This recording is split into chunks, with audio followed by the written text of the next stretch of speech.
আল্লাহর এক দরবেশ বান্দা এক বট গাছের নিচে বিশ্রাম করতেছিল আর সূরা মুলক পড়তেছিলেন। এই আয়াতের কাছে এসেছেন, হাল তারা মিন ফুতুর, দেখতে পাও কোনো ভুল? শুয়ে শুয়ে বলতেছে, আল্লাহ তোমার সৃষ্টি জগতে তো ভুল ধরার কোনো উপায় নাই, কেউ ধরতে পারবে না, তবে আমার চোখে একটা জিনিস বেমানান মনে হয়। ভুল ধরতে কারো ক্ষমতা নেই, একটা জিনিস আমার কাছে বেমানান লাগে।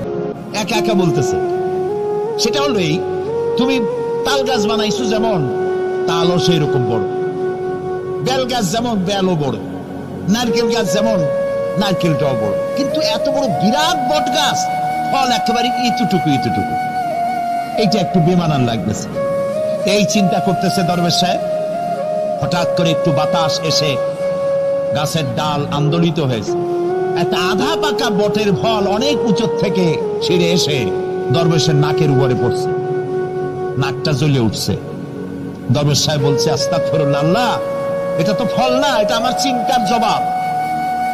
আমি চিন্তা করতেছি গাছ আনমান ফল হয় নাই, তাল গাছ যেমন ফল যেমন, বট গাছ যেমন ফল যদি ওই আকারে হইতো, ফলটা যে পজিশন নিয়ে আমার নাকে পড়ছে, এতে তো আমার নাকও যাইতো মাথাও যাইতো। সুতরাং আল্লাহ রাব্বুল আলামিন তার সৃষ্টি জগৎকে আপন কুদরত দিয়ে সুন্দর করে সৃষ্টি করেছেন। ভাগ্যবান তারা যে আল্লাহকে স্বীকার করে 5 ওয়াক্ত নামাজে আল্লাহকে সেজদা দেয়। সুবহানাল্লাহ। কোরআনে কারিমে হযরত হুদ আলাইহিস সালামের ঘটনা আল্লাহ রাব্বুল আলামিন এভাবে এনেছেন, तमाम এলাকার মানুষ তার বিরুদ্ধে ক্ষিপ্ত হয়ে গিয়েছে।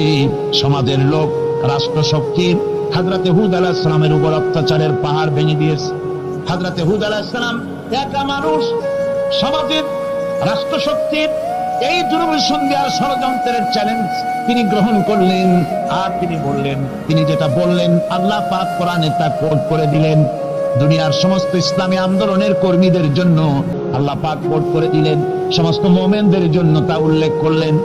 হুদ আলাইহিস সালাম তিনি জাতিকে বললেন, ফাকিদুনি জামিআন তুম্মা লা তুনদিরুন, তোমাদের যত ক্ষমতা আছে সমস্ত ক্ষমতা নিয়ে আমার বিরুদ্ধে তোমরা ষড়যন্ত্র করো, আর আমাকে এতটুকু অবকাশ দিও না।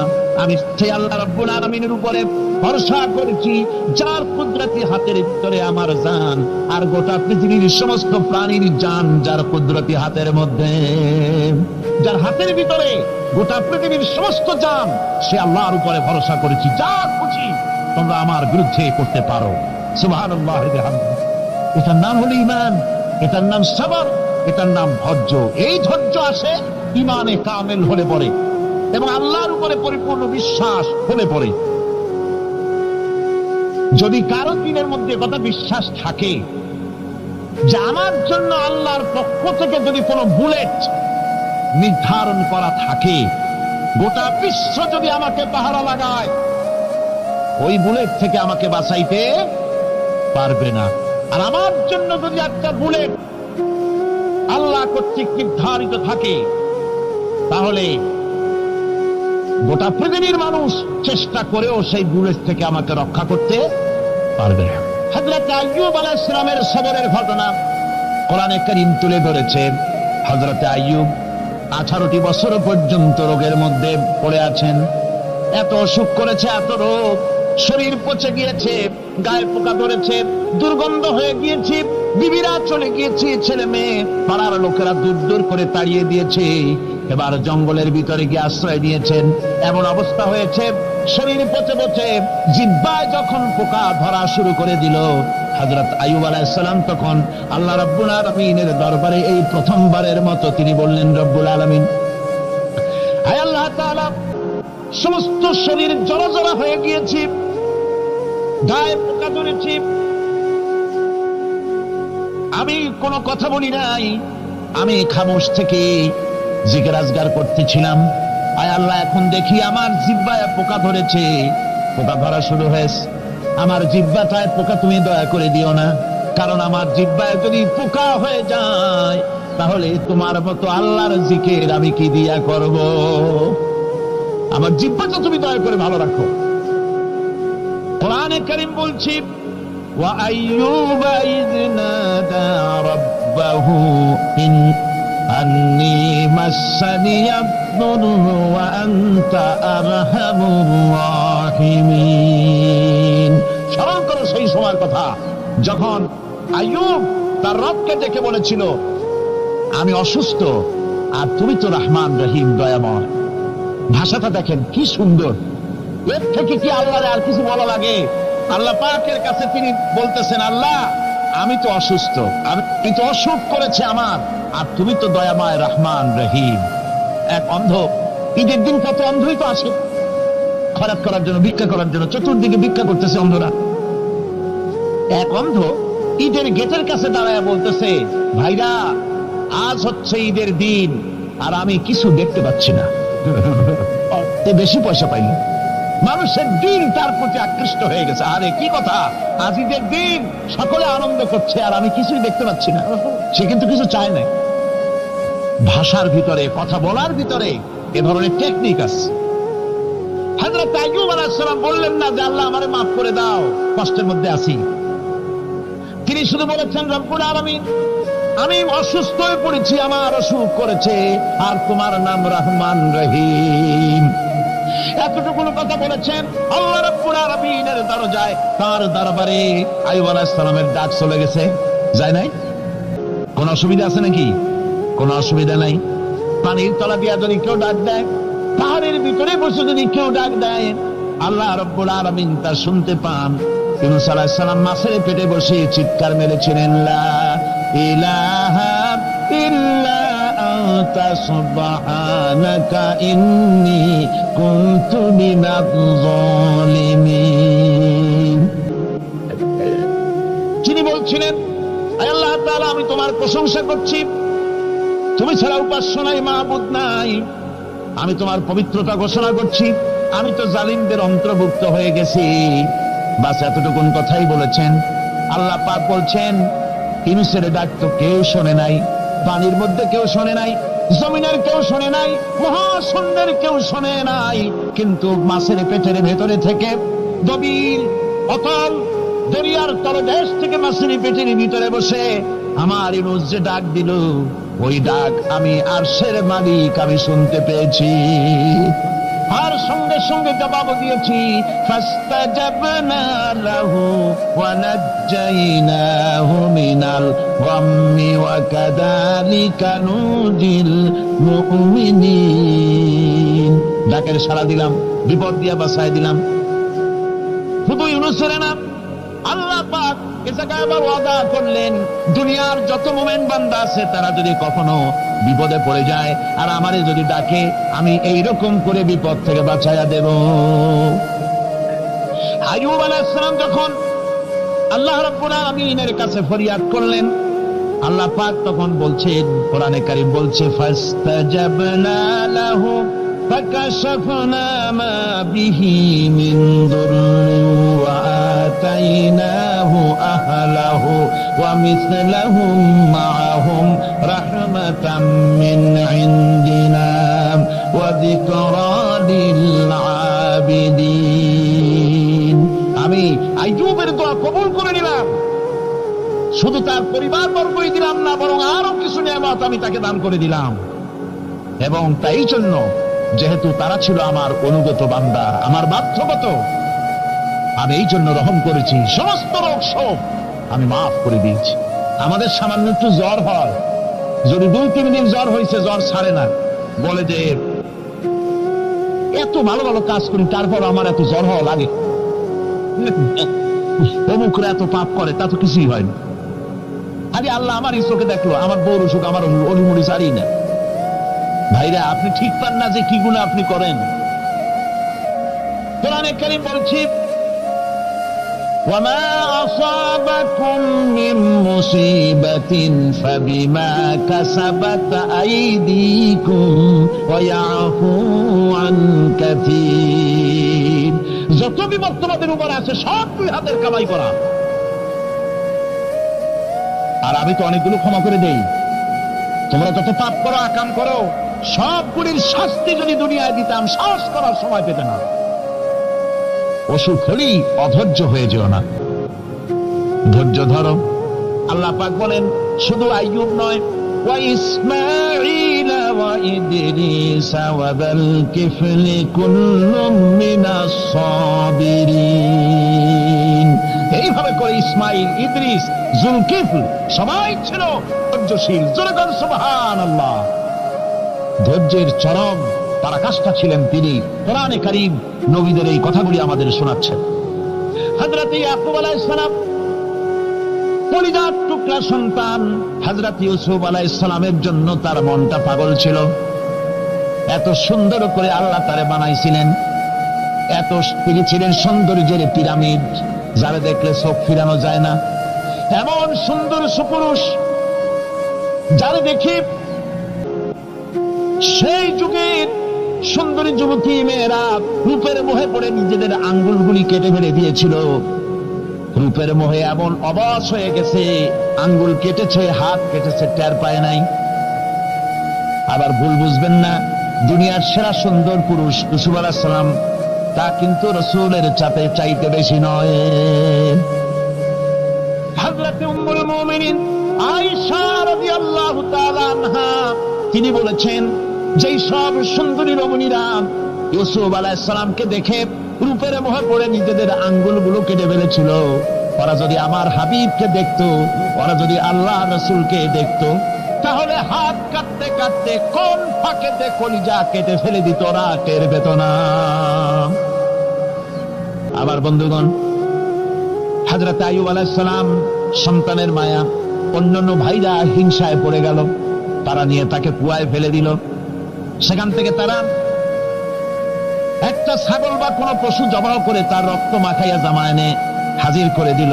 হযরত ইয়াকুব আলাইহিস সালামের সামনে যে তারে নিয়ে খেলা করতে গিয়েছিলাম, আমরা খেলায় লিপ্ত ছিলাম, বাগে খেয়া ফেলাইছে। এগুলি কি গপ্প? এগুলি কি কোরআন? আল্লাহ পাক শোনাচ্ছেন, বিশ্ববাসীকে শোনাইছেন। সূরা ইউসুফের চাইতে এত সুন্দর উপাখ্যান গোটা পৃথিবীতে আর নাই। সুবহানাল্লাহ। অনেকে ইউসুফ জুলাইখার কিসসা খুব মজা করে পড়ে, ফুর্তি করে, প্রেমের গল্প পড়ে। এটা কোনো প্রেমের গল্প নয়। ইউসুফ আলাইহিস সালাম, জুলাইখা ইউসুফ আলাইহিস সালামের জন্য কাঁদতে কাঁদতে চোখ কানা হয়ে গেছে। এরপর ইউসুফ আলাইহিস সালাম জুলাইখারে পাওয়ার জন্য পাগল হয়ে গেছে। নাউজুবিল্লাহ, এটা হয়নি কখনো। তিনি আল্লাহর পয়গম্বর। আর আল্লাহ কেমনে তারে বাঁচিয়েছেন? যখন জুলাইখা ঘরের ভিতরে সুন্দর করে যৌন উন্মাদনামূলক চিত্র অঙ্কিত করে ঘরের মধ্যে আটকায় দিয়েছে, তালা লাগায় দিয়েছে, আর নিজে যৌন উদ্দীপক কাপড় চোপড় পরেছে না পরার মতোই। সে যুগের সুন্দরী মেয়ে জুলাইখা, তার কুপ্রবৃত্তিকে চরিতার্থ করার জন্য আহ্বান করা হয়েছে। হযরত ইউসুফ আলাইহিস সালাম লক্ষ্য করে দেখলেন এমন জায়গা, এখান থেকে পালাবার তো পথ নাই, দরজা বন্ধ করে দিয়েছেন। তিনি শুধু তখন কেবলমাত্র আল্লাহ রাব্বুল আলামিনকে ভয় করলেন। আল্লাহকে ভয় করে আল্লাহর নাম নিয়ে যখন তালাবদ্ধ দরজার দিকে দৌড় দিয়েছেন, আল্লাহ রাব্বুল আলামিন আপন কুদরতে তালাগুলি খুলে দরজা তার জন্য উন্মুক্ত করে দিলেন। ইউসুফ আলাইহিস সালামকে খালাই দিয়ে এভাবে করে কাপড় এনে দিল তার সামনে, রক্তমাখা কাপড় পেয়ে হযরত ইয়াকুব আলাইহিস সালাম সন্তানদের মুখে কাহিনী শুনে তিনি কি বললেন? কোরআনে কারীম তা কোট করেছে। তিনি চিক দিলেন না, ফাল দিলেন না, ফিট হয়ে পড়লেন না। তিনি বললেন, কলিজার টুকরা সন্তান, তার মরার খবর শুনেছেন। তিনি বললেন কি? ফাসাবরুন জামিলুন ওয়াল্লাহুল মুস্তাআনু আলা মা তাসিফুন। আমি উত্তম সবর অবলম্বন করব। তোমরা যে কাহিনী রচনা করেছো এর বেলায় আমি আল্লাহর কাছে সাহায্য চাই। আমি উত্তম সবর অবলম্বন করব। আমার ভাইয়েরা, 11 ভাই মনে করেছিল ইউসুফ আলাইহিস সালামকে মরণ কুয়ায় ফেলাই দিছি। তারা তো ঠিক পায় নাই এটা মরণ কুয়া না, এটা হচ্ছে একটা সুড়ঙ্গ, যাকে ইংরেজিতে বলে টানেল। এটা এমন একটা সুড়ঙ্গ, ওরা মনে করেছে মরণ কুয়া, কিন্তু আল্লাহ রাব্বুল আলামিন এই কুয়াতে এমন বানালেন, ওরা একদিকে ফেলাই দিল মরণ কুয়ায়, এই কুয়ার আর এক মুখ দিয়া আল্লাহ রাব্বুল আলামিন ইউসুফ আলাইহিস সালামকে নিয়ে মিশরের সিংহাসনে বসায়া দিলেন। এটা মরণ কুয়া নয়, এটা রাজ সিংহাসনে বসার সুরঙ্গ পথ। ইউসুফ আলাইহিস সালাম আজ প্রেসিডেন্ট, সুবহানাল্লাহ, প্রেসিডেন্ট হয়ে বসে আছেন। ওদিকে কেনানে অভাব লেগে গেছে, সেখানকার মানুষেরা সাহায্য নিতে এসেছে। ওই 11 ভাইও আসছে। হযরত ইউসুফ আলাইহিস সালাম দেখি চিনে ফেলেছে। ওরা কিন্তু তখনও ঠিক পায় নাই। হযরত ইউসুফ আলাইহিস সালাম চিনে ফেলেছেন। এখন কি করা উচিত? সবগুলোকে ঠ্যাং উপরের দিকে উঠাইয়া তারপরে সমানে ধোলাই দেওয়াই তো স্বাভাবিক ছিল, আমাদের মতো মানুষ হইলে, ঠিক কিনা? ঠিক তো বলবেনি, অভ্যাস তো এটাই। হযরত ইউসুফ আলাইহিস সালাম তাদের সামনে পরিচয় দিলেন। তারা যখন বুঝতে পারল, লজ্জায় তাদের মাথা হেট হয়ে গেল। হযরত তার এক তো লজ্জা, আর 2 নম্বরের ভয়, জান নিয়া কেনানে কেউ ফিরে যাইতে পারবো না। এখন অবস্থা হয়েছে যে জীবনই যায় নাকি এখানে। হযরত ইউসুফ আলাইহিস সালাম ভাইদের এই করুণ দুরবস্থা বুঝতে পারলেন। বুঝে চরম ধৈর্য ধরে তিনি কি বললেন? তিনি বললেন, লা তাসরিবা আলাইকুমুল ইয়াউম। ও ভাইরা, তোমাদের বিরুদ্ধে আমার কোনো পাপ নাই, দুঃখ নাই, বিদ্বেষ নাই, হিংসা নাই, আল্লাহর রাস্তায় মাফ করে দিলাম। আল্লাহু আকবার, সুবহানাল্লাহ। এর নাম পয়গম্বর। এর নাম কি? পয়গম্বর। কিসের লেনিন, কিসের মার্কস? জওয়ানেরা, ভুল পথে মানুষ চলেছিল। আলহামদুলিল্লাহ, আল্লাহ এগুলোরে ডাস্টবিনে ফালাই দিছে। কারণ আলহামদুলিল্লাহ, আলহামদুলিল্লাহ। পয়গম্বর কারে বলে? কারে বলে পয়গম্বর? কি চরিত্র! রাসূল করিম সাল্লাল্লাহু আলাইহি ওয়াসাল্লাম, তাকে একজন সাহাবী বলছিলেন, হুজুর বলছেন এই কামটা করলা না কেন? সাহাবী বললেন, হুজুর আপনি যদি চোখের ইশারায় বলতেন, মুখ দিয়ে না কইয়া, তাও তো আমি কামটা করে ফেলতাম, আমি তো বুঝি নাই। হুজুর বললেন, চোখের ঠারে ঠারে কাজ করা নবুয়তের শান নয়। আল ওয়াদুহু ওয়াস সারাহা, নবীরা যা করেন তা ডাইরেক্ট, বক্রতা নাই, স্পষ্ট কথা। আমার ভাইরা, হযরত ইউসুফ আলাইহিস সালাম বিনিয়ামিনকে কাছে নিয়ে পরিচয় দিলেন তার ভাইদের সামনে। কোরআনে কারীম বলছে, ক্বালা আনা ইউসুফ ওয়া হাদা আখি قد من الله علينا إنه من يتقي ويصبر فإن الله لا يضيع أجر المحسنين। আমি ইউসুফ, আর এই হচ্ছে আমার ভাই। আল্লাহ আমাদের উপর ইহসান করেছেন। প্রকৃতপক্ষে যারা আল্লাহকে ভয় করে এবং সবর ইখতিয়ার করে, আল্লাহ এভাবে তাদেরকে, তাদের আমলকে নিষ্ফল হতে দেন না। আমার এই জামাটা নিয়ে যাও। হযরত ইয়াকুব আলাইহিস সালাম, কলিজার টুকরা সন্তান ইউসুফ আলাইহিস সালামের বিরহ যন্ত্রণায় ছেলেকে কতদিন দেখে না, কাঁদতে কাঁদতে চোখ দুটো অন্ধ হয়ে গেছে। মিশর থেকে কেনানের দিকে জামা রওনা হয়েছে। কোথায় মিশর, কোথায় কেনান? জামা যখন রওনা হয়ে গেছে, হযরত ইয়াকুব বলতেছেন, আমি যেন আমার ইউসুফের গন্ধ নাকে পেতেছি। জামা চলে এলো, চোখের উপরে রাখলেন। আল্লাহ রাব্বুল আলামিন তাকে চক্ষুষ্মান বানাইয়া দিলেন। ভাইরা আমার, পয়গম্বরেরা সবর করে গোটা দুনিয়ার মানুষের সামনে দৃষ্টান্ত সেট করেছেন সবরকারী হন। আমার ভাইরা, হযরত ইব্রাহিম আলাইহিস সালামের কথা আল্লাহ পাক কোরআনে কারিমে বলছেন, সবর কারে কয়, দেখো শেখো সবর কারে কয়। আল্লাহ পাক বললেন, ইব্রাহিম তোমার বিবি আর তোমার নবজাতক এই সন্তানকে রেখে আসো মক্কা নগরীতে। তিনি চলে গেলেন। সেখানে ঘর নাই, বাড়ি নাই, কিচ্ছু নাই, চতুর্দিকে ধুধু বালু আর মরুভূমি। হযরতে হাজরা বলছেন, ইব্রাহিম সামান্য পানি আর খাবার দিয়া আমার সন্তান শুদ্ধ এখানে রেখে দিতেছো, আমি কি অপরাধ করেছি? কোনো জবাব নাই। 2 বার 3 বার বলার পরে হাজরা বলছেন, ইব্রাহিম গো, তবে কি আমার আল্লাহর হুকুম মতো আমারে রেখে যাচ্ছ নাকি? হযরত ইব্রাহিম আকাশের দিকে আঙ্গুল উঁচু করলেন। কথা বলবেন, বাক শক্তি বেরোচ্ছে না। 80 বছর বয়সের সময় একটা বাচ্চা আল্লাহ তারে দিচ্ছেন। আর এমন বাচ্চা, পয়গম্বরের ছেলে, কি সুন্দর চেহারা, মরুভূমির উপরে ফালাই দিয়েছ। ফালাই দিয়ে রওনা হয়ে যাচ্ছেন, মুখ দিয়ে কথা সরছে না, আকাশের দিকে দেখালেন। হযরত হাজেরা বুঝতে পারলেন। হযরত হাজেরা বলেন, ইব্রাহিম কোনো চিন্তা নাই, নিশ্চিন্ত মনে বাড়ি ফিরে যাও। আমি আমার আল্লাহর উপরে এতটা ভরসা করি, আল্লাহর হুকুমে যদি আমার এখানে রেখে যেয়ে থাকো, ওই আল্লাহ পাক আমাকে আর আমার কলিজার টুকরা ইসমাইলকে পানিতে আর খাবারে মারবেন না, অবশ্যই তিনি ব্যবস্থা করবেন। ব্যবস্থা হয়ে গেল। হযরত ইসমাইল বড় হয়ে গেলেন। আল্লাহ পাক অর্ডার করলেন, জবাহ করো ছেলেকে। হযরত ইব্রাহিম আলাইহিস সালাম যখন জবাহের প্রস্তাব করলেন, হযরত ইসমাইল তা আপত্তি করতেন, বাবাজি আমার মায়ের আর আমাকে বাচ্চা অবস্থায় ফেলে গেলেন, খাবার দেন নাই, পরার দেন নাই, বছরের পর বছর আমাদের এখানে কাটলো, দেখতেও আসেন নাই, আজ আসছেন জবাব দিতে। এটা কেমন কথা, কি ধরনের বাপ আপনি? এরকম বলছে নাকি? এরকম বলছে।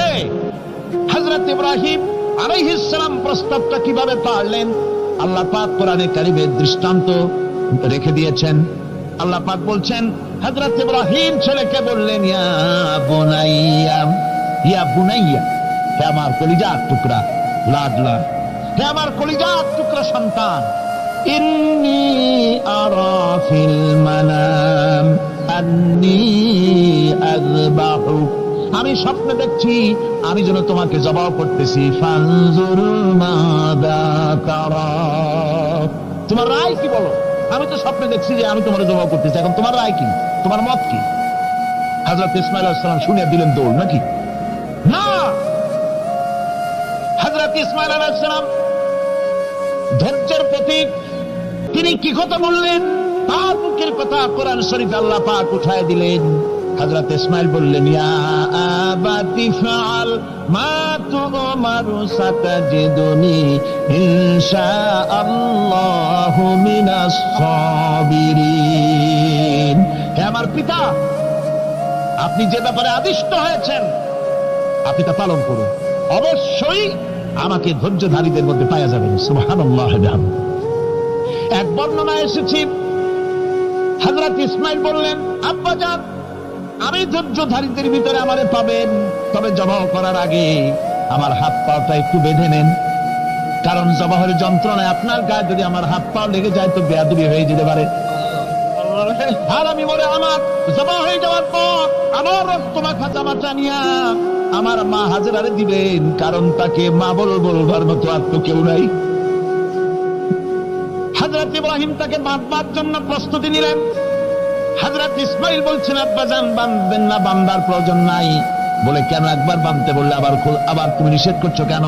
ছেলে বলছেন, আব্বাজান বাঁধবো না এই জন্যে, হয়তো কিয়ামতেই প্রশ্ন উঠতে পারে যে আল্লাহর হুকুমে রাজি ছিল না বলে হাত পা বাঁধা জবাহ করছে, আমি এই সুযোগ দিব না, আপনি জবাহ করেন, আমি এতটুকু নড়াচড়া করব না।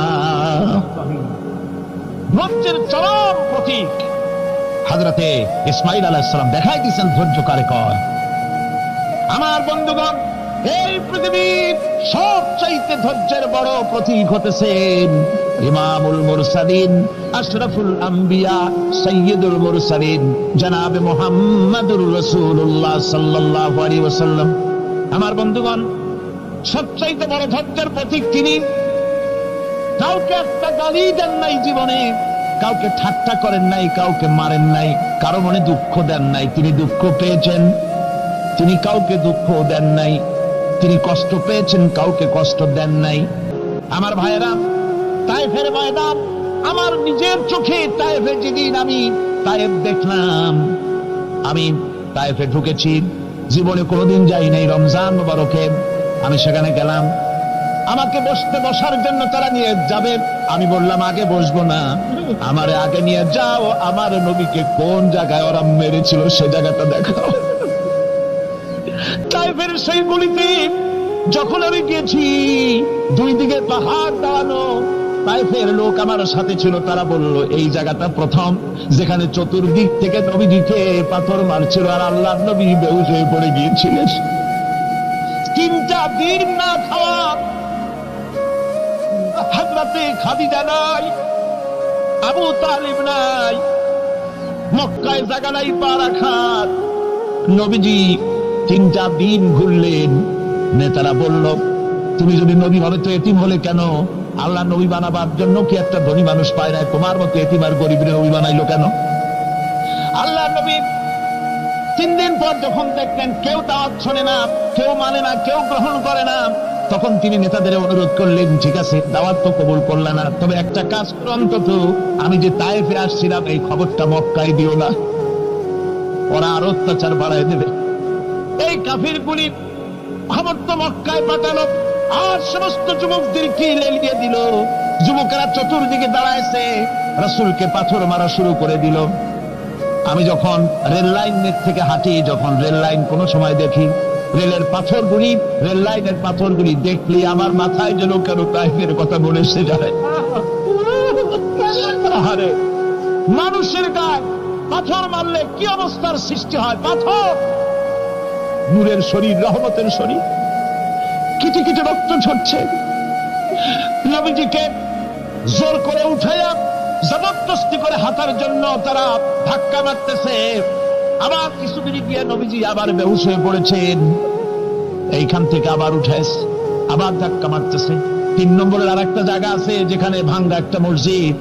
তাইফের লোকেরা আমাকে বলল, এই জায়গাটা হলো শেষ জায়গা যেখানে রাসূল করিম 3য়-বারের মতো বেহুশ হয়েছিলেন, এখানেই হুজুরের রক্ত ঝরেছে বেশি। 2 রাকাত নামাজ পড়লাম, সিজদায় পড়ে এমন কান্না কাঁদলাম আল্লাহর কাছে। নবীজি যখন হুঁশ এসেছে, হযরতে জিবরাইল বলেন, ইয়া রাসূলুল্লাহ, আপনার এই কষ্ট দেখে ফেরেশতারা কাঁদতেছে, আপনি অনুমতি দিয়ে দেন এই 2 পাহাড়কে মিলাইয়া সমস্ত তায়েফবাসী কাফেরগুলি মাটির সাথে মিশাইয়া দেই। নবীজি বললেন, জিবরাইল, আমি যদি হুকুম করি আর আমার হুকুম মতো যদি এই কাম করো, একটা কাফেরও যদি না বাঁচে তাহলে কার মুখে পৌঁছাবো লা ইলাহা ইল্লাল্লাহু মুহাম্মাদুর রাসূলুল্লাহ। আমার ভাইরা, হযরত সাল্লাল্লাহু আলাইহি ওয়াসাল্লাম উঠে বসলেন। এমন সময় হযরতে যায়েদ শরীরের রক্তগুলি মুছে দিতেছেন। হযরত সাল্লাল্লাহু আলাইহি ওয়াসাল্লাম বসে 2খানা হাত উত্তোলন করলেন। নবীজির চোখ থেকে পানি গড়ায় পড়তেছে। আরে কেউ নাই, আল্লাহ ছাড়া কেউ নাই সাহায্য করার। নবীজি হাত তুলে মোনাজাত করতেছেন, চোখ দিয়া পানি পড়ে দাড়ি ভিজে পড়তেছে, গায়ে দিয়া রক্ত ঝরতেছে। নবীজি কি দোয়াটা করলেন? বদদোয়া করলেন না, গজব দিতে বললেন না। নবীজি দোয়া করলেন, রব্বুল আলামিন, এই তায়েফের লোকেরা আজকে আমার সাথে যে ব্যবহারটা করেছে, ওরা বোঝে নাই যে আমি তোমার নবী, ওরা বোঝে নাই যে আমি তোমার রাসূল, না বুঝে আমার উপরে যে অত্যাচারটা করলো, আল্লাহ তুমি এই জন্য রাগ করে এই তায়েফে তুমি গজব দিও না। আল্লাহ পাক পরবর্তী সময় হুজুরকে স্মরণ করাই দিলেন, ওয়া মা আরসালনাকা ইল্লা রাহমাতাল লিল আলামিন। ও নবী, আপনি হচ্ছেন আমার সমস্ত সৃষ্টি জগতের জন্য, আপনি আমার রহমত, আমার গোটা বিশ্বের জন্য আপনার, আমার সৃষ্টি জগতের জন্য আপনি আমার করুণা। একটা লোক রাসূলের এই কষ্ট দেখে বাগান থেকে 1 গ্লাস আঙ্গুরের শরবত এনে হাজির করেছে। এত কষ্টের পর 3 দিনের না খাওয়া আঙ্গুরের একটা শরবত পাইয়া হুজুর খুব খুশি হলেন। শরবত গ্লাস পান করে হুজুর বলছেন, তোমার নাম না আত্তাস? তিনি বলছেন, হ্যাঁ হুজুর, আমার নাম আত্তাস। তোমার বাড়ি না ইউনূস আলাইহিস সালামের গ্রামে? বলে, হ্যাঁ আমার বাড়ি সেই গ্রামে। তা আপনি কি করে জানলেন আমার নাম আত্তাস আর আমার বাড়ি ইউনূস আলাইহিস সালামের গ্রামে? আপনি জানলেন কি করে? হুজুর বললেন, আমি নবী, হযরত ইউনূস নবী, একজন নবীর খবর আর একজন নবীর কাছে থাকে। রাসূল করিম সাল্লাল্লাহু আলাইহি ওয়াসাল্লাম সবর ইখতিয়ার করেছিলেন, ধৈর্য অবলম্বন করেছিলেন, আর আল্লাহ পাক তাকে নির্দেশ করেছেন, সবর করো। ওয়াত্তাবি' মা ইউহা ইলাইকা ওয়াসবির হাত্তা ইয়াহকুমাল্লাহ। তুমি কেবল সেই জিনিসের অনুসরণ করো যা আমি তোমার প্রতি অবতীর্ণ করেছি।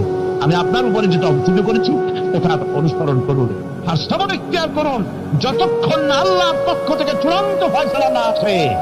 ধৈর্য ধরুন, ধৈর্য ধরুন। আমার ভাইরা, কাফেরদের নির্যাতনের মোকাবেলায় আল্লাহ পাক তার হাবিবকে সান্ত্বনা দিয়েছেন।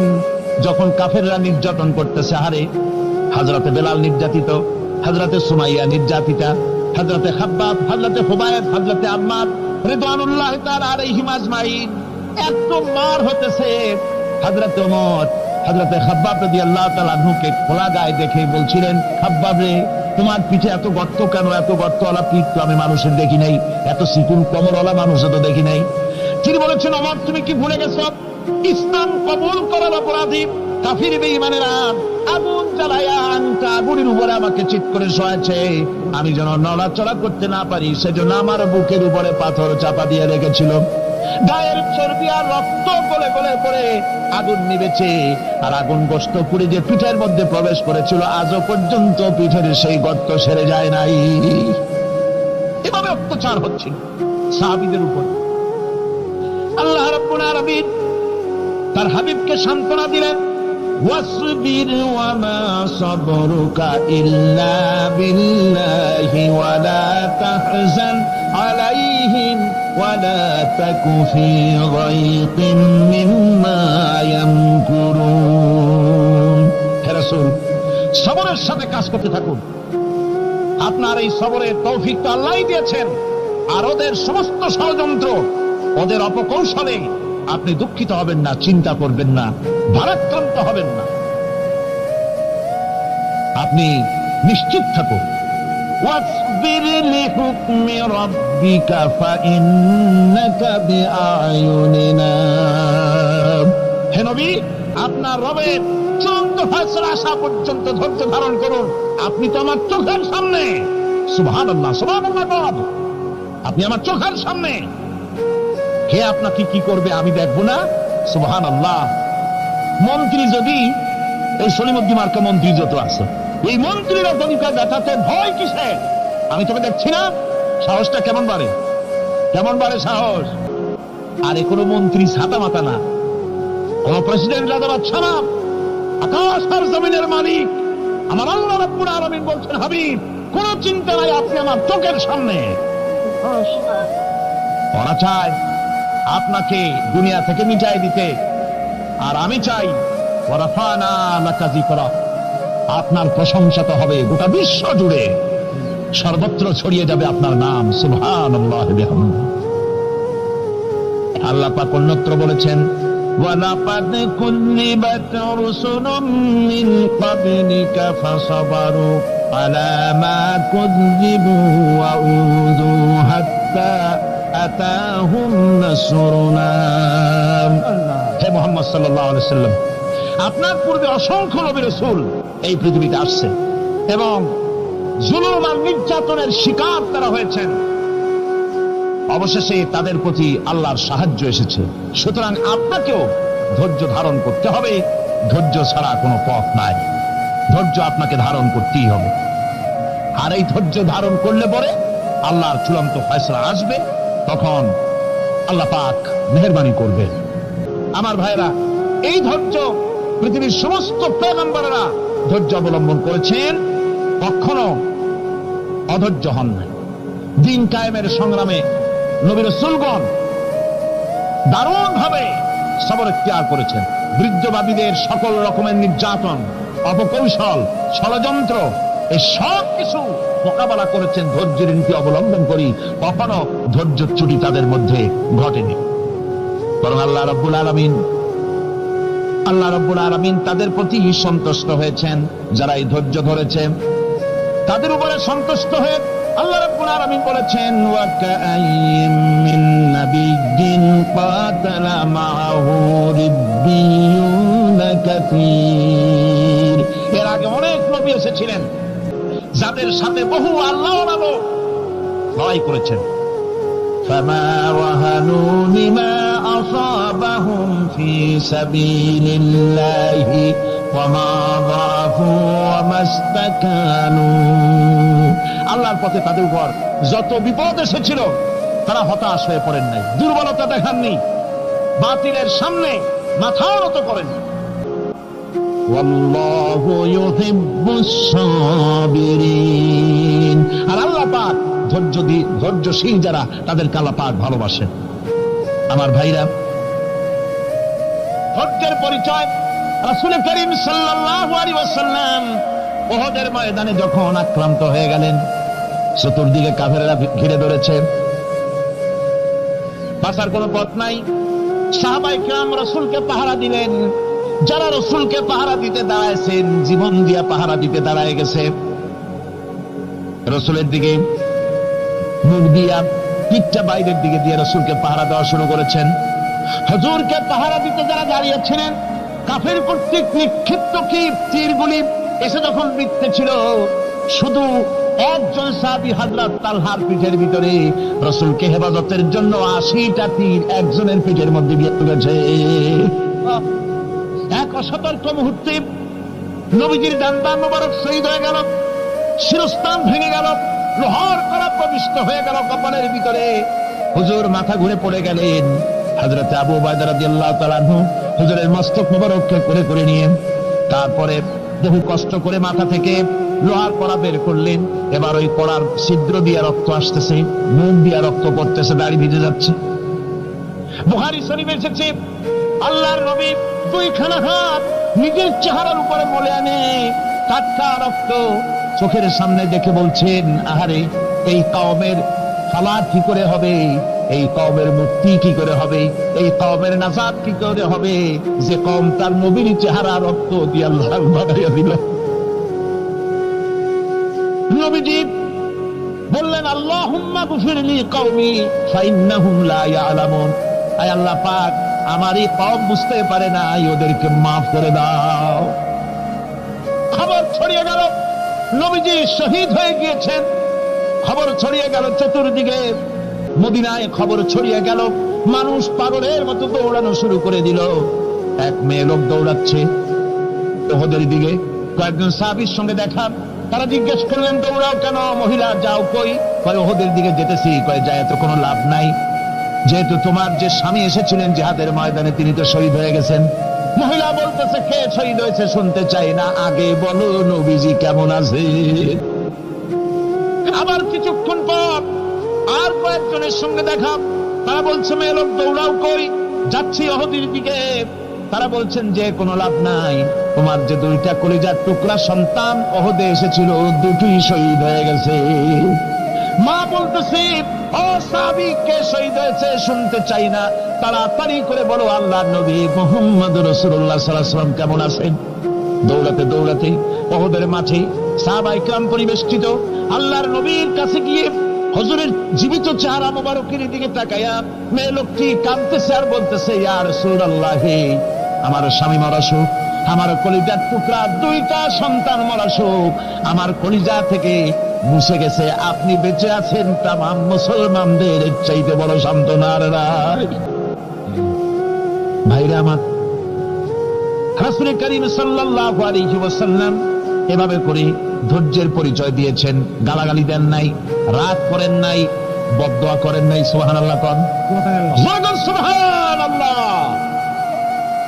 ভাইরা আমার, এই সবর এমন মহান বৈশিষ্ট্য এর মধ্যে রয়েছে।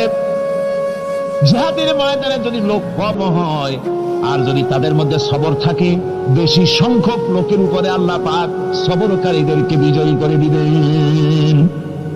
কোরআনে কারীমে রব্বুল আলামিন বলেন, কাম মিন ফিয়াতিন কালিলাতিন গালাবাত ফিআতান কাসীরাতাম বিইذনিল্লাহ ওয়াল্লাহু মা'আস সাবিরিন। এবং ঘটনার বহু নজির আছে যে কম সংখ্যক লোকেদের উপরে আল্লাহ পাক, বেশি সংখ্যক লোকেদের উপরে আল্লাহ পাক কম সংখ্যক লোকদেরকে জয়ী করে দিয়েছেন। আল্লাহু মা'আস সাবিরিন, আর আল্লাহ আছে ধৈর্যশালীদের সাথে। আল্লাহ আছে কাদের সাথে? দেখেন না বদরের কামটা, বদরের ময়দান, 313 জন মুসলমান, অস্ত্রপাতি নাই, সামান্য সামান্য অস্ত্র, আর কাফেরেরা এসছে হাজারেরও বেশি। আমার বন্ধুগণ, ধৈর্য কত বড় কাম দিল, ধৈর্য ধারণ করেছেন তারা, আল্লাহর উপরে ভরসা করেছেন। আল্লাহ রাব্বুল আলামিন অস্ত্রের কাজ কি দিয়া করায় দিলেন। একজন সাহাবী এসে বলছেন, হুজুর, জিহাদের ময়দান, ইসলামের প্রথম জিহাদ, আমার কাছে তো অস্ত্র নাই, মেহেরবানি করে একটা অস্ত্র আমারে দেন, আমি লাফায় পড়ি জিহাদের মধ্যে। হুজুর বলেন, অস্ত্র তো আমার কাছে নাই, দিবটা কি? সাহাবী বলছেন, হুজুর, অস্ত্র না থাকে যা পারেন তাই দেন, আপনার হাত দিয়ে যা দিবেন আমি দাঁড়ায় থাকতে পারবো না, যাতে আমাকে শরীক হতেই হবে। নবীজি কাছে পেলেন একখানা শুকনা খেজুরের ডালখানা তুলে সাহাবীর হাতে তুলে দিলেন। সাহাবী বলেন, রাসূলের হাতের দেওয়া শুকনা খেজুরের ডালটা নিয়ে আমি যখন কাফেরদের ভিড়ের মধ্যে ঝাঁপায় পড়ে যখন শুকনা খেজুরের ডাল দিয়ে আঘাত দিলাম, তখন ধারালো তরবারে দিয়ে আঘাত করলে যে কাম হয়, শুকনা খেজুরের ডালের আঘাতে কাফের দ্বিখণ্ডিত হয়ে জমিনে পড়ে গেল। ভাইরা আমার, আল্লাহ রাব্বুল আলামিন সবর যারা করে সংখ্যা যদি কম হয়, আল্লাহ পাক তাদেরকে বিজয়ী করে দেবেন, এই ওয়াদা আল্লাহ রাব্বুল আলামিন